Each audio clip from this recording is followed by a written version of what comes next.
अस्सलाम वालेकुम दोस्तों। लोग कहते हैं कि इस दुनिया में धोखेबाजों की कमी नहीं, जो रुपए पैसे कमाने की खातिर अपनी बहनों के जेवर और अपनी माँ के सर से छत तक छीन लेते हैं। अक्सर बाज़ारों, सरकारी महकमों, यहाँ तक कि रूहानी मराकज़ तक ऐसे धोखेबाजों से अटे पड़े हैं जो पैसे की खातिर किसी भी हद तक गिर सकते हैं।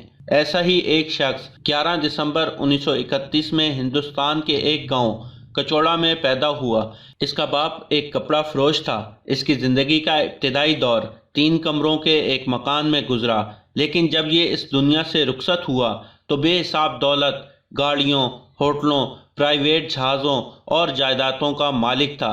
हम गुरु रजनीश ओशो की बात कर रहे हैं। इस शख्स की तमाम ज़िंदगी अय्याशियों, दौलत परस्ती और जराइम से मामूर थी, लेकिन इसके बावजूद आज तक बहुत से लोग इसे भगवान यानी कि गॉड मानते हैं। सेक्स गुरु कहलाए जाने वाले इस शख्स का रुझान शुरू से ही अफसानवी बातों और दुनिया के मुख्तलिफ मज़ाहिब के मुताले में था। झूठ इसकी फितरत का एक हिस्सा था, जबकि लफाजी इसकी सबसे बड़ी खूबी थी। चुनाचा जब ये तकरीर करता तो तमाम मजमे को शहर में जकड़ लेता। इस चीज़ का फ़ायदा उठाते हुए गुरु रजनीश ने तकरीबन 600 के करीब किताबें लिखी। ये दुनिया में सबसे ज़्यादा पढ़े जाने वाले लिखारियों में से एक है, क्योंकि इसकी तहरीरें अपने पढ़ने वालों पर मंशियात का सा असर रखती हैं। वो जितना इसको पढ़ता है, इसकी तहरीर में डूबता चला जाता है। अपनी इन्हीं सलाहियतों का फ़ायदा उठाते हुए रजनीश ने दुनिया में नए मज़हब की इख्तिरा की। एक ऐसा मज़हब जो दुनिया के पिछले तमाम मज़ाहिब से बिल्कुल अलग था। रजनीश का बनाया हुआ ये मज़हब दुनिया के तमाम बंधनों से आज़ाद था, जिसमें सेक्स पर कोई पाबंदी नहीं थी, बल्कि इसे तो निजात का एक ज़रिया बताया गया। रजनीश की तालीमात के मुताबिक अपने अंदर की दहकती हुई हवस को बुझा कर ही इंसान सुकून पा सकता है। चुनाचा इस काम के लिए इंसान को चाहिए कि वो ज़्यादा से ज़्यादा जिनसी अवामिल में हिस्सा ले। बेहुदा तालीमात की वजह से रजनीश को सेक्स गुरु के नाम से पुकारा जाने लगा, क्योंकि वो अपने वाज में सेक्स और इज्मा की लज्जतों का जिक्र बयान किया करता। वो न सिर्फ अपने मानने वालों को ये दावत देता, बल्कि खुद अपनी पैरोकार औरतों से हमबिस्तरी किया करता। 1970 की दिहाई में इसकी शोहरत खूब फैली। दुनिया भर से हज़ारों लोग इंडिया के शहर पूना में कायम इसके आश्रम में आने लगे। तकरीबन 6000 लोग इसके आश्रम में हमा वक्त मौजूद रहते, जबकि मेहमानों की तादाद भी हज़ारों में थी। ये रजनीश के लिए एक मुनाफा बख्श कारोबार साबित हुआ। वो लाखों डॉलर माहाना कमाने लगा, लेकिन कमाई के साथ साथ इसकी दौलत के लिए हवस में मज़ीद इजाफा होता गया। रजनीश को गाड़ियों का बहुत शौक था। चुनाचा इस शख्स ने चंदे के रकूम से अपने लिए 97 रोल्स रॉयस गाड़ियाँ खरीदी, जबकि ये मज़ीद 30 रोल्स रॉयस खरीदने का इरादा भी रखता था। इसके साथ साथ रजनीश के पास करोड़ों डॉलर के हीरे, प्लाटिनियम की घड़ियां भी मौजूद थी।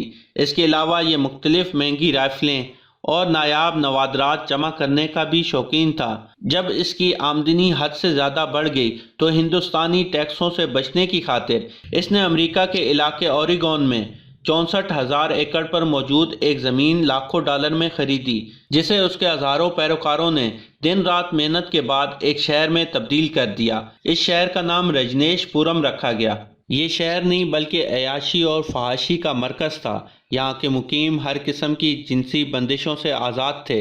यहाँ खुलेआम जिनसी महाफिल और जानवरों जैसे रवैये जगह जगह देखने को मिलते। जिस गुरु का भगवानी शहवत परस्ती और मंशियात में सबसे आगे हो, इसके पैरोकारों की क्या हालत होगी, ये आप खुद तसव्वुर कर सकते हैं। ये थे इस शहर के भगवान, जिनका नाम रजनीश था। हर किस्म की बेहूदगियों से आशना रजनीश अपने इंटरव्यू में साफ अल्फाज में कहा करता कि वो सिर्फ अमीर लोगों का भगवान है। गरीब लोग इसकी बातों को नहीं समझ सकते, इसलिए उनका आश्रम में आना फजूल है। रफ्ता रफ्ता रजनीश और इसके पैरोकार अमेरिका के मकामी अफराद के लिए एक दर्द सर बन गए। रजनीश पैसों के हसूल की खातिर हर किस्म के गैर कानूनी कामों में मुलविस रहता। अमेरिका की तारीख में सबसे ज़्यादा मैरिज फ्रॉड का सेहरा इसी रजनीश भगवान के सर है, जिसने अपने पैरोकारों की 400 से जायद गैर कानूनी शादियां सिर्फ अमेरिका में दाखिल होने के लिए करवाईं। रजनीश की हद से ज़्यादा कामयाबी इसकी जिस्मानी और ज़हनी हालत में बिगाड़ का सबब भी बनी। वो हर वक्त ड्रग्स के नशे में चूर زیادہ سے زیادہ دولت اکٹھی کرنے کی جستجو میں لگا رہتا۔ اس بات سے آشرم کا انتظام بگڑتا چلا گیا۔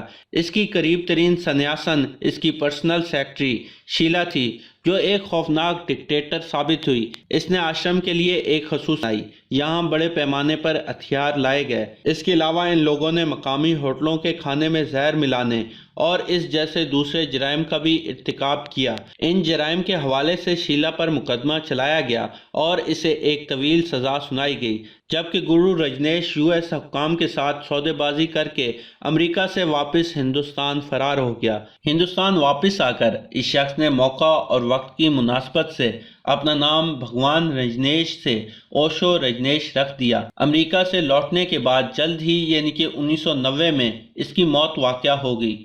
رجنیش کا ماننا تھا کہ اسے امریکیوں نے دوران حراست زہر دے دیا تھا، لیکن ابھی تک اس کی موت کی کوئی حتمی وجہ سامنے نہیں آ سکی۔ اس کے پیروکاروں پر رونے دھونے اور ماتم کرنے پر پابندی عائد تھی۔ اس شخص یعنی کہ اوشو رجنیش کو اس کے پیروکاروں نے ناچتے گاتے اور خوشیاں مناتے ہوئے دفن کیا۔ اس کے پیروکاروں کی طرف سے اوشو رجنیش کے خلاف شرمناک انکشافات کا سلسلہ آج تک جاری ہے۔ اوشو رجنیش اس دنیا کی متنازع ترین شخصیتوں میں سے ایک ہے۔ اس کے مخالفین اسے سیکس گرو، مسخرہ اور تماشے باز جیسے القابات سے نوازتے ہیں۔ دوسری طرف اس کے حامیوں اور ماننے والوں کی بھی ایک بہت بڑی تعداد اس دنیا میں موجود ہے، جو اس کی لکھی اور کہی گئی ہر بات پر اندھا اعتماد کرتے ہیں۔ اللہ ان سب کو سیدھے راستے پر چلنے کی توفیق عطا فرمائے، آمین۔ دوستو، یہ تھی ہماری آج کی ویڈیو۔ اگر آپ کو ویڈیو پسند آئی ہو تو اسے لائک اور اپنے دوستوں کے ساتھ شیئر کریں، اور کمنٹ باکس میں اپنی رائے کا اظہار ضرور کریں، اور ہمارے چینل کو سبسکرائب کرتے ہوئے ساتھ موجود گھنٹی کا بٹن بھی دبا دیں۔ شکریہ۔